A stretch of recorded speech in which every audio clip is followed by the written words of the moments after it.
All right, example 1, 2, and 3 all use these procedures. Notice there's a black and a blue on here. You don't have different colors on your sheet that I handed out to you. But depending on what you're given for information, you're going to use one of the two procedures, not both. Okay, the directions are going to be to solve a right triangle. It'll say solve the following right triangle. What we'll be missing will be 3 specific things. You'll be given 2 pieces of information beyond the fact that it's a right triangle. So you have a right angle in every one of these problems. So other than that, you're going to be given 1 acute angle on one side or 2 sides. That's the information to be given. Examples 1 and 2 give you this information. Example 3 gives you that information. All right, but again, if the directions say solve or find the missing parts, or it'll say solve the right triangle, those are the 2 ways they phrase this question. If that's the directions, you need to immediately look and see what you know. So what do we know here? No right angle. 90-degree angle. Okay, so beyond the 90-degree angle, what do we know? We know one side and one angle. We know one side measured 9.5. We know one angle measured 24 degrees. So as soon as I see that I know a side and an angle, I look at my yellow sheet and I find the directions there. It says given 1 acute angle on one side, right? Do our papers do that? Well, you pull it out. You look at it. All right, so your papers are not magical papers like my board is. But anyway, but again, you see what you're given, and that establishes how you do it. This is the recipe. Okay, you turn on the oven before you start mixing the eggs so the oven's the right temperature when you go to put the casserole in, right? So this tells you exactly what to do step by step. There's not a single thing here everything you've done here before. You've done everything on the list before, just a matter of putting it all together into one neat little package. So step 1 says find the other angle by subtracting from 180.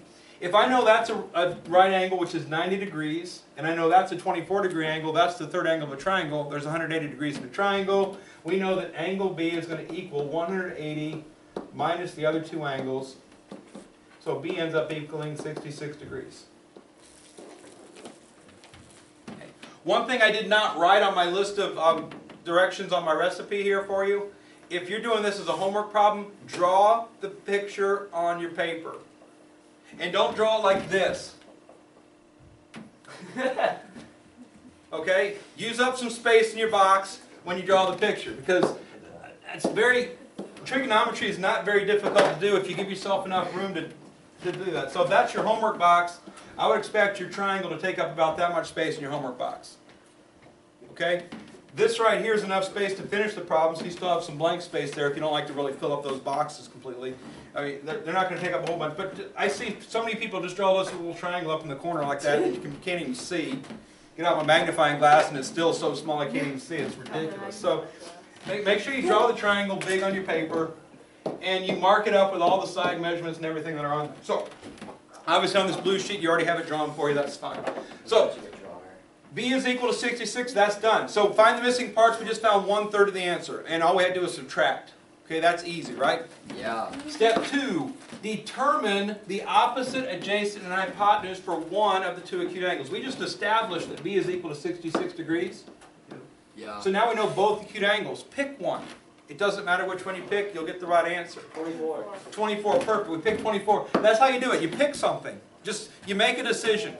I want to use this angle right here. Then don't change your mind halfway through. So if I'm going to go with the 24-degree angle, I'm choosing this one for step 2.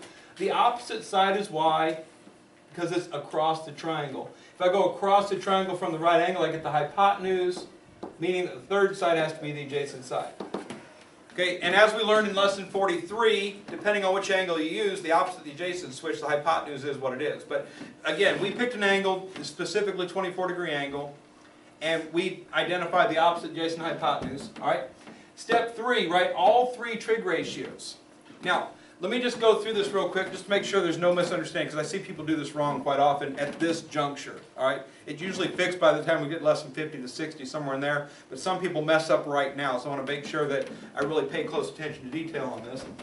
We know about SOHCAHTOA, right? And that's just a mnemonic device we use to memorize the ratios for sine, cosine, and tangent. We also have Oscar had a hold on Arthur, knowing it's sine, cosine, tangent order. That's the calculator order. Take your pick. I like SOHCAHTOA. Okay, now looking at SOHCAHTOA, This tells me that sine is opposite over hypotenuse. Now here's where people mess up when they write the trig ratio out. Here's what it looks like. Ready? I'm going to write sine of an angle. Which angle? 24. 24, because that's the one we chose, right? You always, 100% of the time, you're going to write a trig ratio, sine, cosine, or tangent. It's going to be followed by an angle measure. All right? If we happen to know that angle measure, go ahead and write it down. If we don't, we're going to put a letter to represent it. All right? But sine of an angle is equal to a fraction. The fraction is going to be the opposite over the opposite over hypotenuse, y over h. Okay, that's what step 3 is. Write all 3 trig ratios. There's one. The second one, if I look at cosine, CAH, is cosine of the angle measure, 24 that we're using, is equal to adjacent over hypotenuse, 9.5 over h. And the last one is TOA, tangent of the angle measure, is equal to opposite over adjacent, that's y over 9.5. Okay, you write all 3 trig ratios up. That's step 3. All right? I see people do this. They write SO, CA, TOA instead of sine, cosine, tangent. Write the trig ratio exactly as it is, sine, cosine, tangent. Get familiar with those guys because they're going to be around as long as you're in math. We're going to be doing this in geotrig. We'll be doing it again in calculus. You go to calculus 2, it's there. Calculus 3, it's there. Trig ratios don't go away as of this point in time. They're there all the time. So, sine of 24, cosine 24, tangent 24. One of these is no good. Does anybody want to take a guess as to which one's no good? Sine. Why is sine no good? There's all variables. Too many letters. Alright, we're going to throw out sine. Every time you do this, 2 of them will be great, 1 will be not helpful. The one that has too many letters in it is the one that's not helpful, throw it out. Alright, you write all 3. If in the process of writing out you say that's going to be the one with both letters, skip it. That's fine. If you can see before you write out sine of 24 equals y over h, then, and the way you would do that, say, oh, let's see, there's my letters. Opposite and hypotenuse are both letters. That means sine's not going to be helpful this time. If you want to go through that thinking process, that's great. That'll save you a little bit of space in your paper. All right? But just know that sine's no help on this one. So we're going to use cosine and tangent. I can't do that on my I know you can't. All right, but we're going to use cosine and tangent to do this. Now, here's the trick to this problem. Okay, so step 4 is to solve the proportions. Okay, you guys have a fancy calculator. It's similar to this one. And we want to make sure we're in degrees, not radians. Okay, which I made sure that happened in step 43. If you started messing around with it, that's on you, not me. But make sure you're in degrees, not radians. And if I type in my calculator cosine 24 equals, it gives me a decimal approximation, 0.913545456 is what cosine of 24 is.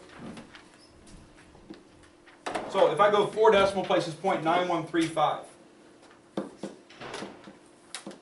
If I do the same thing to tangent of 24, this is over 1 to begin with, and I type in my calculator, tangent 24 equals, it comes out to 0.4452286853, again, 4 decimal places, 0.4452. There's absolutely no reason that any of you should know what sine or cosine of 24 or tangent 24 is. That's why the calculators are there. Okay? Back before calculators existed, the mathematicians had tables they would use to determine the cosine and tangent of 24. You'd find the angle measure, and somebody did all the calculations to figure out what the cosine and tangent of 24 were, and they spent hours and upon hours to make this table that had thousands of entries on it so they could do it. Now all you have to do is type in cosine 24 equals, and it spits out the answer. Kind of nice. All right. The proportions you created, which again, trig ratio equals fraction, put the trig ratio over 1, right?